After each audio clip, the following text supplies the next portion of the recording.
Kirgili valyutkada yo'lda bo'yidan sotuvga chiqmoqda. Yo'lda bo'yidagi 4 qavat uylarning ikkinchi qavatida 2 xonali kvartirani sizlarga tanishtirib chiqamiz. Bu birinchi xonasi zal qismi ko'rib turganingizdek holatda, remontlari yaxshi holatda turibdi va barcha mebel texnikalari bilan sotuvga chiqmoqda. Yumshoq mebellar, konditsioner, televizorlari qoladi. Faqatgina mana bu mebel chiqib ketar ekan xolos. Bu tomonda ikkinchi xonasi yotoqxona qismi.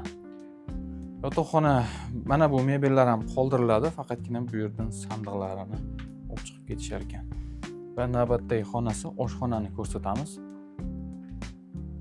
Oshxona jihozlari ham qoldiriladi, kattagina muzlatgichlargacha qoldiriladi.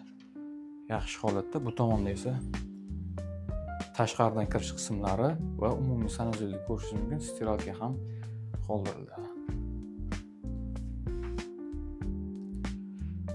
Do'stlar, uyni qisqacha tanishtirib o'tdik. Yo'lda bo'yida 4 qavatli uylarni ikkinchi qavatda 2 xonali kvartira, aytib o'tgan barcha jihozlarimiz qoldirilyapti va $22,500 so'rashmoqda. Albatta, ozroq kami ham bor. Uy ma'qul kelgan bo'lsa, quyidagi raqamlarga bog'lanib, narxini kelishsangiz bo'ladi. Albatta, ozroq kami ham qilib beriladi. Video yoqqan bo'lsa, like bosib, do'stlaringizga ulashishni unutmang. Sizlarga eng yaxshilarini istada davom etamiz.